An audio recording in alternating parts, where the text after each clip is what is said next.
Bueno, el tema de hoy es movimiento rectilíneo uniformemente variado. Bueno, entonces, ¿de qué se trata esto?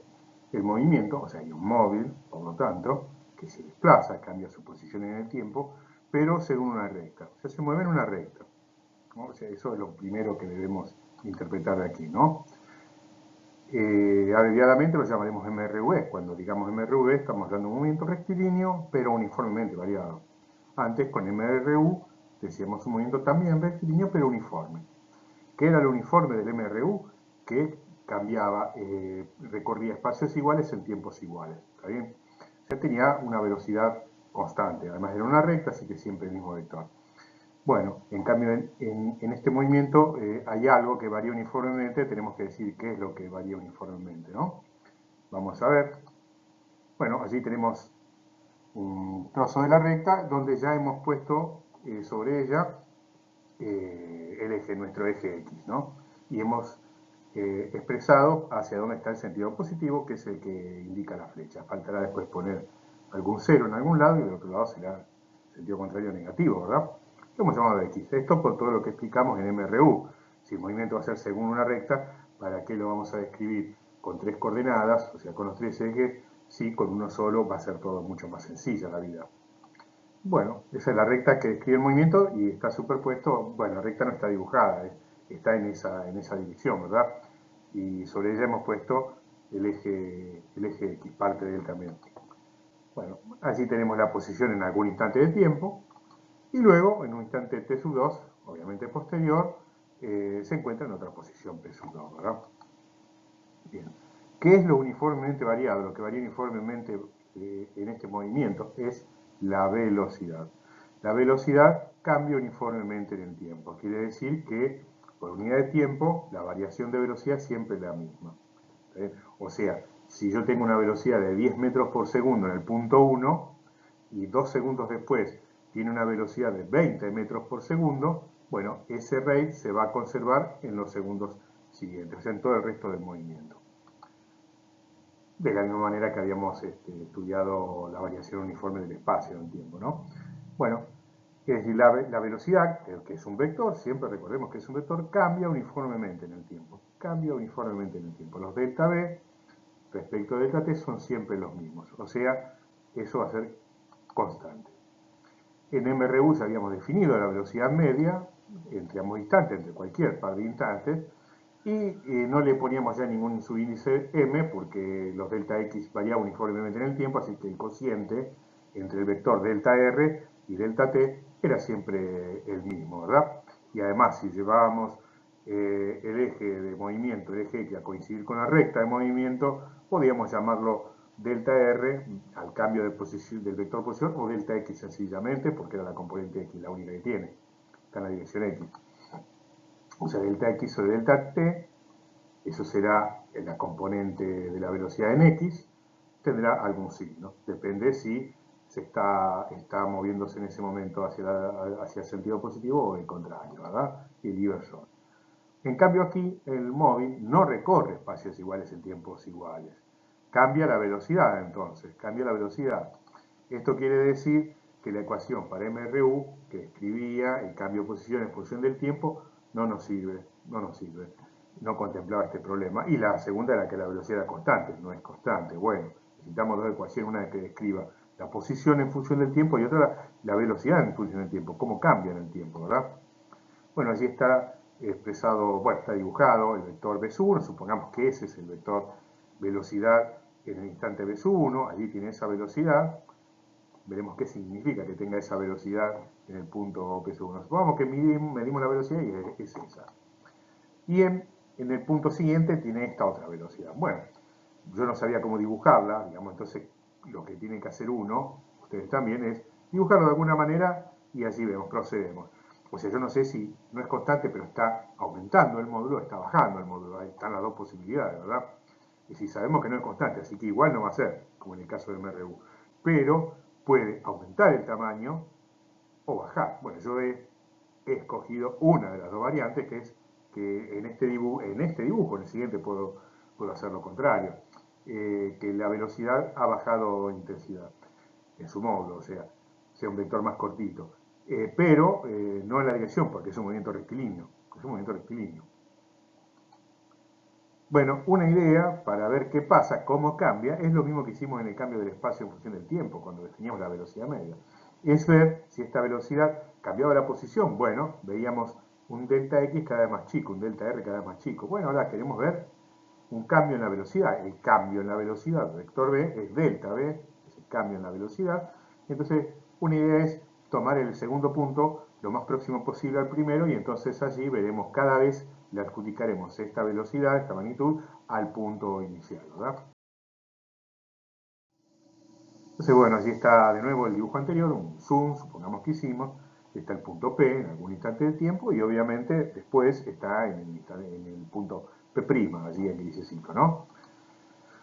Bueno, ese es el vector posición visto desde, bueno, el vector desplazamiento, perdón, desde P. Bueno, visto de cualquier lado va a ser el vector cambio de posición. Es el que sale de P y apunta hacia P'. Y su tamaño es justamente el desplazamiento, porque es una recta de movimiento. Bueno, entonces allí está, delta R'. Si achicamos delta T, luego obviamente recorrerá menos espacio, por lo tanto voy a tener un delta R cada vez más chico, ¿verdad? O sea, cuando quiera hacer el cociente se va a achicar delta T, pero también el tamaño de delta R.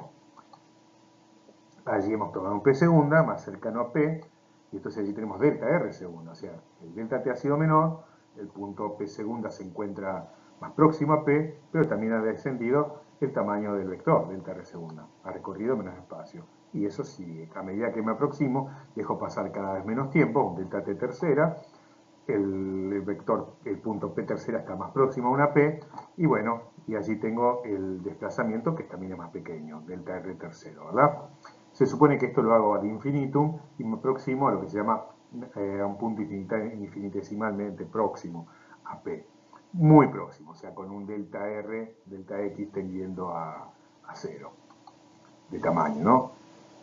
Bueno, a esta velocidad, al delta de R sobre B, ¿qué le vamos a decir? Eso es una velocidad, es un promedio pero muy pequeño hecho en el desplazamiento, entonces se lo adjudicamos al primer punto, porque lo hemos tomado con un segundo infinitesimalmente alejado de él. Entonces le adjudicamos esa velocidad no al todo el intervalo, sino al punto inicial. Entonces eso lo consideramos como velocidad instantánea. Aquel vector B sub 1 que dibujamos en el punto P1 en el pizarrón anterior, o el B sub 2 en el punto P sub 2 también en el pizarrón anterior, ¿no? Esa es velocidad instantánea que se la adjudicamos al primer punto. Bueno, en el punto P. Velocidad instantánea en el punto P. Bueno, así se halla la velocidad instantánea. La velocidad en P, o sea, la velocidad instantánea, va a ser el delta R sobre delta T para delta T tendiendo a cero. O sea, ambos se achican y por lo tanto esto va a ser un número finito, ¿verdad? La velocidad va a tener siempre la misma dirección, porque el movimiento es según una recta, y la velocidad es el cociente del desplazamiento que está sobre la recta, porque si no, no sería un movimiento rectilíneo, por hipótesis. Entonces, el movimiento va a ser rectilíneo. La velocidad siempre va a tener la misma dirección. ¿Por qué? Porque el delta R va a estar según la recta. Al dividirlo por delta T, que es un escalar, lo único que va a hacer es cambiarle el tamaño al vector delta R y las unidades, pero no le va a cambiar el sentido. Va a tener siempre la misma dirección, pero no necesariamente la misma magnitud, lo puede achicar o agrandar, ni sentido. O sea, puede hacer que está yendo para un lado y luego vaya para otro. Eso lo vamos a ir desarrollando, ¿verdad? Llamamos entonces B sub t a la velocidad instantánea en un instante cualquiera t. Una función del tiempo, un vector que es función del tiempo. En distintos instantes de tiempo va a tener distintos vectores de velocidad.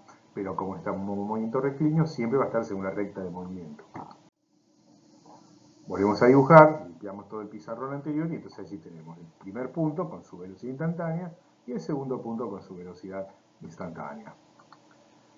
Bueno, dijimos que no era constante, notábamos b sub x, es la componente de la velocidad instantánea en cada punto, entonces introducimos un vector que va a medir las variaciones de la velocidad en el tiempo. Lo mismo que hicimos con los delta R, ahora lo vamos a hacer con esto. O sea, vamos a ver cómo varía de un punto al siguiente, a que se nos ocurra eso que es siguiente, cómo cambia la velocidad en el tiempo. O sea, vamos a ver el cociente, para estudiar cómo cambia uno respecto al otro, buscamos la razón.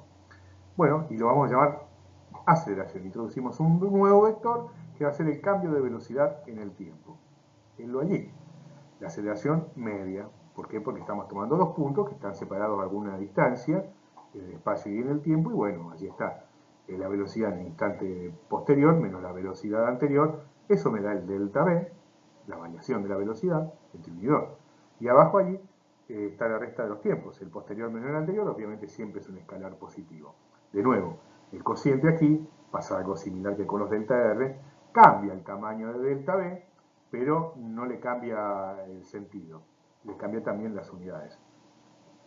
Bueno, ¿por qué? Porque hay unidades de tiempo. O sea, fíjense, si yo me refiero a esto con unidades, si está el corchete, dice unidades de lo que está ahí adentro, de la magnitud que está ahí adentro, que es la aceleración, es un cociente entre una longitud y el tiempo al cuadrado. ¿Por qué? Porque arriba está la velocidad, que es metros sobre segundo, longitud sobre tiempo, y además hay que volver a dividir por el tiempo, del delta t, delta t cuadrado.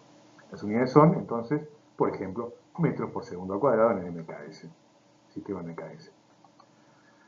Bueno, pero nosotros dijimos que era uniformemente variado, que la velocidad cambiaba uniformemente en el tiempo. Si el vector aceleración justamente es el que mide el cambio de la velocidad y decimos que el cambio es uniforme, entonces la aceleración es constante.